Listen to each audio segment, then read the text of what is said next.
ಸ್ನೇಹಿತರೆ ನಮಸ್ಕಾರ. ರಾಜ್ಯದಲ್ಲಿ ನಡೆದಂತಹ 2 ಉಪಚುನಾವಣೆಯಲ್ಲಿ ಒಂದು ಕ್ಷೇತ್ರವನ್ನು ಕಾಂಗ್ರೆಸ್ ಕಳೆದುಕೊಳ್ಳುವಂಥ ಭೀತಿ ದಿನದಿಂದ ದಿನಕ್ಕೆ ಹೆಚ್ಚಾಗಿದೆ. ಪರಿಣಾಮ ಈಗ ದಾವಣಗೆರೆ ಒಂದು ರೀತಿಯಲ್ಲಿ ದಂಗಲಾಗಿ ಪರಿಣಮಿಸಿದೆ. ಚುನಾವಣೆ ಮುಗಿದರೂ ಕೂಡ ಚುನಾವಣೆ ಮುಗಿದ ಬಳಿಕ ನಡೀಬೇಕಾದಂತಹ ಬೇರೆ ಬೆಳವಣಿಗೆಗಳು ನಡೆಯದೆ ಇನ್ಯಾವುದೋ ಬೆಳವಣಿಗೆಗಳು ದಾವಣಗೆರೆಯನ್ನು ಇನ್ನಷ್ಟು ಗಮನ ಸೆಳೆಯುವಂತೆ ಮಾಡಿದೆ.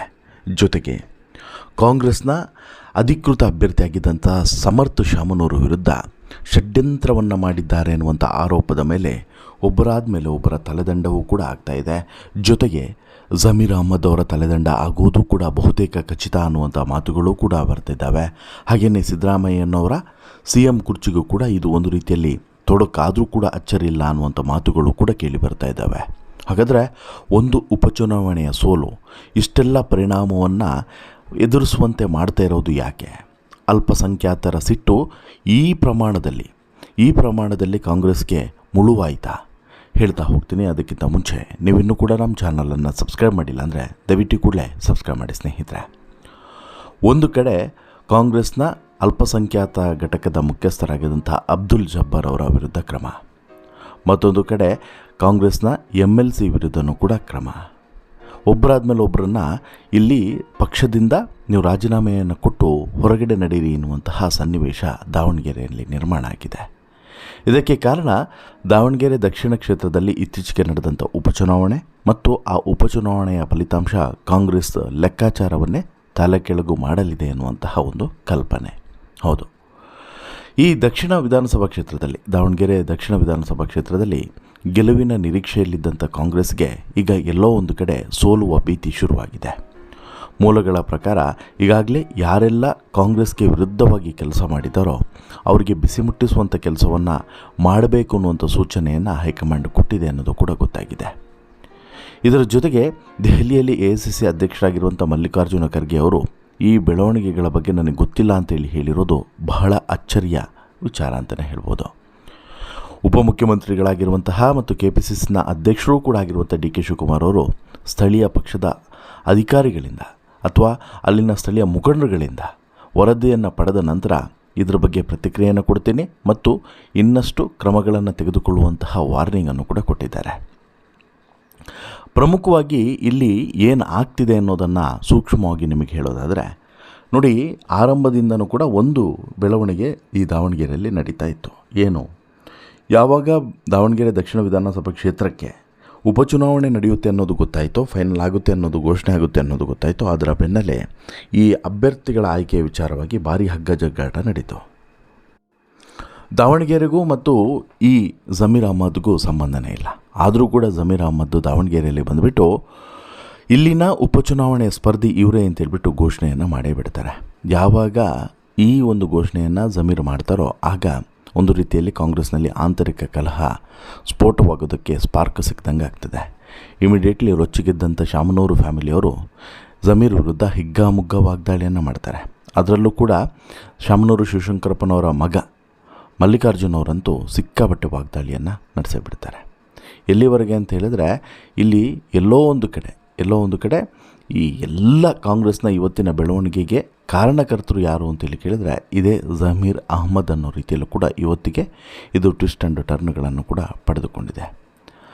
ಅಸಲಿಗೆ ಸಮರ್ಥ ಇಲ್ಲಿ ಅಧಿಕೃತವಾದಂಥ ಅಭ್ಯರ್ಥಿ ಆಗ್ತಾರೆ ಅನ್ನುವಂಥದ್ದು ಕೊನೆ ಹಂತದವರೆಗೂ ಕೂಡ ಕ್ಲಾರಿಟಿ ಇರಲಿಲ್ಲ, ಭಾರಿ ಗೊಂದಲನೇ ಇತ್ತು. ಬಟ್ ಆದರೆ ಕೊನೆಗೂ ಕೂಡ ಸಮರ್ಥಿಗೆ ಯಾವಾಗ ಟಿಕೆಟ್ ಸಿಗುತ್ತೋ ಟಿಕೆಟ್ ಸಿಕ್ಕ ಬಳಿಕ ಕಾಂಗ್ರೆಸ್ನಲ್ಲಿ ಒಂದು ರೀತಿಯಾದಂಥ ತಲ್ಲಣ ಶುರುವಾಯಿತು. ಮುಸ್ಲಿಂ ಮತದಾರರು ಆಲ್ಮೋಸ್ಟ್ ತಿರುಗಿ ಬಿದ್ದರು. ಇದನ್ನೇ ಲಾಭವಾಗಿ ತೆಗೆದುಕೊಂಡಂತಹ ಪೈಲ್ವಾನ್ ಹೋಗಿ ನಾಮಿನೇಷನನ್ನು ಕೂಡ ಫೈಲ್ ಮಾಡಿದ್ರು. ಅದಾದ ಬಳಿಕ ಅವರನ್ನು ಕನ್ವಿನ್ಸ್ ಮಾಡಿದ್ರು, ಅದು ಬೇರೆ ವಿಚಾರ. ಆದರೆ ಅದಾದ ಬಳಿಕ ನಡೆದಂತಹ ಡೆವಲಪ್ಮೆಂಟ್ ಇದೆಯಲ್ಲ, ಇದು ವೆರಿ ಇಂಟ್ರೆಸ್ಟಿಂಗ್. ಇದೇ ಜಮೀರ್ ಅಹ್ಮದನ್ನು ಕರ್ಕೊಂಬಂದು ಶಾಮನೂರು ಅವರ ಮನೆಯಲ್ಲೇ ಕೂರಿಸ್ಕೊಂಡು ಊಟವನ್ನು ಕೂಡ ಹಾಕಿ ಅಲ್ಲಿಂದ ಕಳಿಸ್ತಾರೆ. ಆ ಟೈಮ್ನಲ್ಲಿ ಜಮೀರ್ ಒಂದು ಮಾತನ್ನು ಹೇಳ್ತಾರೆ, ನಾನು ಅಧಿಕೃತ ಅಭ್ಯರ್ಥಿಯ ಪರವಾಗಿ ಕೆಲಸವನ್ನು ಮಾಡ್ತೀನಿ ಅಂತ ಹೇಳ್ಬಿಟ್ಟು. ಜಮೀರ್ ಏನೋ ಸ್ಟೇಟ್ಮೆಂಟನ್ನು ಕೊಟ್ಟರು, ಬಟ್ ಜಮೀರ್ ಮಾತನ್ನು ನಂಬಿ ಯಾರೆಲ್ಲ ಈ ಕಾಂಗ್ರೆಸ್ಗೆ ಈ ಸಮರ್ಥಿಗೆ, ಅದರಲ್ಲೂ ಕೂಡ ಸಮರ್ಥ ಶಾಮನವ್ರಿಗೆ ವಿರುದ್ಧವಾಗಿ ಕೆಲಸ ಮಾಡೋದಕ್ಕೆ ಶುರು ಮಾಡಿದ್ರು, ಅವರಿಗೆ ಈಗ ಶಾಕ್ ಎದುರಾಗಿದೆ. ಜಮೀರ್ಗೂ ಶಾಕ್ ಎದುರಾಗಬಹುದು ಅನ್ನುವಂಥ ಮಾತುಗಳು ಕೂಡ ಕೇಳಿ ಬರ್ತಾ ಇದ್ದಾವೆ. ಯಾಕಂತ ಹೇಳಿದ್ರೆ ಒಂದು ವೇಳೆ ಈ ದಾವಣಗೆರೆಯಲ್ಲಿ ಸೋಲಾಯಿತು ಅಂತ ಹೇಳಿದ್ರೆ ಜಮೀರ್ ಅವರ ಸಚಿವ ಸ್ಥಾನವು ಕೂಡ ಕೈತಪ್ಪಿ ಹೋದರೂ ಕೂಡ ಅಚ್ಚರಿ ಇಲ್ಲ ಅನ್ನುವಂಥ ಮಾತುಗಳು ಕೂಡ ಬರ್ತಾ ಇದ್ದಾವೆ. ಇದಕ್ಕೆ ಪೂರಕವಾಗಿ ಇಲ್ಲಿ ಈ ಒಂದು ಟಿಕೆಟ್ ತಪ್ಪೋದಕ್ಕೆ ಕಾರಣ ಏನು ಅನ್ನೋದನ್ನು ಕೂಡ ರಿಜ್ವಾನ್ ಅರ್ಷದ್ ಹೇಳ್ತಾರೆ. ರಿಜ್ವಾನ್ ಅರ್ಷದ್ ಆ್ಯಕ್ಚುಲಿ ಅಂತಿಮ ಘಟ್ಟದಲ್ಲಿ ಮುಸ್ಲಿಂ ನಾಯಕರನ್ನು ಮನವೊಲಿಸಿದಂಥವರು. ಆರಂಭದಲ್ಲಿ ಹೋಗಿ ಹಾಳು ಮಾಡಿದಂಥ ಜಮೀರ್ ವಿರುದ್ಧ ತಮ್ಮ ಸಿಟ್ಟನ್ನು ಕೂಡ ಹೊರಗಡೆ ಹಾಕಿದ್ದಾರೆ ಇಂಡೈರೆಕ್ಟ್ಲಿ. ಉಪಚುನಾವಣೆಯಲ್ಲಿ ಮುಸ್ಲಿಂ ಸಮುದಾಯಕ್ಕೆ ಅನ್ಯಾಯ ಆಗಿದೆ ಅಂತ ಹೇಳಿ ಬಿಂಬಿಸ್ತಿದ್ದಾರೆ. ವಾಸ್ತವದಲ್ಲಿ ಒಬ್ಬ ವ್ಯಕ್ತಿಯ ಪರವಾಗಿ ಕೆಲವರು ಬ್ಯಾಟನ್ನು ಮಾಡಿದರು. ಇವರ ತಪ್ಪು ನಿರ್ಧಾರಗಳಿಂದಾಗಿ ಅಲ್ಪಸಂಖ್ಯಾತರಿಗೆ ಸಿಗಬೇಕಾಗಿದ್ದಂಥ ಸೀಟು ಕೈತಪ್ಪಿದ್ದು ಅನ್ನೋದನ್ನು ಮಾರ್ಮಿಕವಾಗಿ ಇಲ್ಲಿ ಜಮೀರ್ ಅವರ ಹೆಸರನ್ನು ಹೇಳಿದ್ರು. ಆ್ಯಕ್ಚುಲಿ ಜಮೀರ್ ಮಾಡಿದ್ದು ಕೂಡ ಅದೇ ಮೂರ್ಖತನದ ಕೆಲಸ ಮಾಡಿದರು. ಏನು, ಒಂದೇ ಹೆಸರಿಗೆ ಟಿಕೆಟನ್ನು ಕೇಳಿದರು. 3-4 ಪರ್ಯಾಯ ಹೆಸರುಗಳನ್ನು ಸೂಚಿಸಬೇಕಾಗಿತ್ತು, ಬಟ್ ಅದನ್ನು ಮಾಡಲಿಲ್ಲ. ಜಬ್ಬರಿಗೆ ಮಾತ್ರ ಟಿಕೆಟನ್ನು ಕೊಡಿ ಅಂತೇಳಿ ಪಟ್ಟು ಹೇಳಿದ್ರು. ಇದೇ ಉಲ್ಟಾ ಹೊಡಿತು ಅನ್ನೋದು ಇಲ್ಲಿ ಅರ್ಷದ್ ಅವರ ಮಾತು, ರಿಜ್ವಾನ್ ಅರ್ಷದ್ ಅವರ ಮಾತು. ಇದಿಷ್ಟು ಒಂದು ಭಾಗವಾದರೆ, ಮತ್ತೊಂದು ಭಾಗವಾಗಿ ಇಲ್ಲಿ ಮುಸ್ಲಿಂ ಓಟು BJPಗೆ ಶಿಫ್ಟ್ ಆಗಿದೆ ಅನ್ನುವಂಥ ವಿಚಾರವನ್ನು ಸತೀಶ್ ಜಾರಕಿಹೊಳಿ ಅವರು ಕೂಡ ಒಪ್ಕೊಂಡಿದ್ದಾರೆ. ಅಂದರೆ ನಿಮ್ಗೆ ಗೊತ್ತಿರಲಿ, ಮುಸ್ಲಿಮರು ಆಲ್ರೆಡಿ ಕಾಂಗ್ರೆಸ್ನ ಅಭ್ಯರ್ಥಿ ಸಮರ್ಥನ ಸೋಲಿಸಬೇಕು ಅನ್ನುವಂತ ಹೇಳಿ ಒಂದು ತೀರ್ಮಾನವನ್ನು ಮಾಡಿದರು. ಜೊತೆಗೆ GB ವಿನಯ್ ಕುಮಾರ್ ಅವರು ಕೂಡ ಈ ತೀರ್ಮಾನವನ್ನು ಮಾಡಿದರು. ಹೀಗೆ ಎಲ್ಲರೂ ಕೂಡ ಒಟ್ಟಾಗಿ ಒಗ್ಗಟ್ಟಿನ ಹೋರಾಟವನ್ನು ಮಾಡಿ ಎಲ್ಲೋ ಒಂದು ಕಡೆ ಕಾಂಗ್ರೆಸ್ಸನ್ನು ಸೋಲಿಸಬೇಕು ಅನ್ನೋಂಥ ತೀರ್ಮಾನವನ್ನು ಮಾಡಿದರು. ಇದರ ಪರಿಣಾಮ ಈಗ ಎಲ್ಲೋ ಒಂದು ಕಡೆ BJPಗೆ ಓಟ್ ಹೋಗಿರ್ಬೋದು ಮುಸ್ಲಿಮ್ರದು ಅನ್ನೋದು. ಒಂದು ವೇಳೆ ಅವರು ಟಿಕೆಟ್ ಕೇಳಿರೋದ್ರಲ್ಲಿ ಯಾವುದೇ ತಪ್ಪಿಲ್ಲ, ಯಾರೋ ಮುಸ್ಲಿಮರು ಟಿಕೆಟ್ ಕೇಳಿದ್ರಲ್ಲಿ ಯಾವುದೇ ತಪ್ಪಿಲ್ಲ. ಆದರೆ ನಮ್ಮ ಪಾರ್ಟಿಯ ನಿಯಮದ ಪ್ರಕಾರ ಶಾಮನೂರು ಕುಟುಂಬದವರಿಗೆ ಟಿಕೆಟನ್ನು ಕೊಡಬೇಕಾಗಿತ್ತು, ಕೊಟ್ಟಿದ್ದಾರೆ.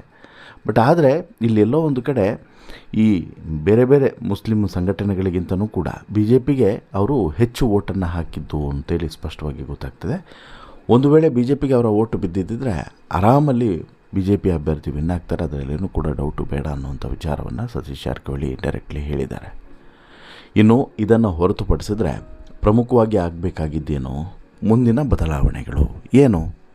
ಈಗಾಗಲೇ ಒಬ್ಬರಾದ್ಮೇಲೆ ಒಬ್ಬರಿಗೆ ರಾಜೀನಾಮೆಯನ್ನು ಕೇಳ್ತಿರುವಂಥ ಹೈಕಮಾಂಡ್ನ ನಾಯಕರು ಸಿದ್ದರಾಮಯ್ಯನವರ ಕುರ್ಚಿಯನ್ನು ಕೂಡ ಮುಟ್ಟಬಹುದೇನೋ ಅನ್ನುವಂತಹ ಪ್ರಶ್ನೆಯೂ ಕೂಡ ಇದ್ದಿದೆ. ಇದೊಂದು ಸೋಲು, ಯಾವುದೋ ದಾವಣಗೆರೆಯ ಒಂದು ಸೋಲು ಸಿದ್ದರಾಮಯ್ಯನವರ ಕುರ್ಚಿಯನ್ನು ಅಲುಗಾಡಿಸುವಂಥ ಹಂತಕ್ಕೂ ಕೂಡ ಹೋಗಬಹುದು.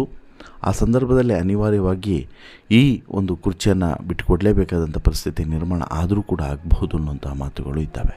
ಬಟ್ ಹೇಳೋಕ್ಕೆ ಸಾಧ್ಯವಿಲ್ಲ, ಏನು ಬೇಕಾದರೂ ಆಗಬಹುದು. ಕೊನೆ ಕ್ಷಣದಲ್ಲಿ ಎಲ್ಲೋ ಒಂದು ಕಡೆ ಟ್ವಿಸ್ಟ್ ಮೇಲೆ ಟ್ವಿಸ್ಟನ್ನು ಕೊಡುವಂತಹ ಭರದಲ್ಲಿರುವಂತಹ ಕಾಂಗ್ರೆಸ್ನ ನಾಯಕರು ಈಗ ತಮಗೆ ತಾವೇ ಒಂದು ಟ್ವಿಸ್ಟನ್ನು ಕೊಡ್ಕೊಂಡು ಒಂದು ವೇಳೆ ಸಿದ್ದರಾಮಯ್ಯನವರನ್ನು ಕೆಳಗಿಳಿಸುವಂತಹ ಪ್ರಮೇಯ ನಿರ್ಮಾಣ ಆದರೂ ಕೂಡ ಅಚ್ಚರಿ ಏನಿಲ್ಲ ಅನ್ನುವಂಥ ಮಾತುಗಳು ಕೇಳಿ ಬರ್ತಾ ಇದ್ದಾವೆ.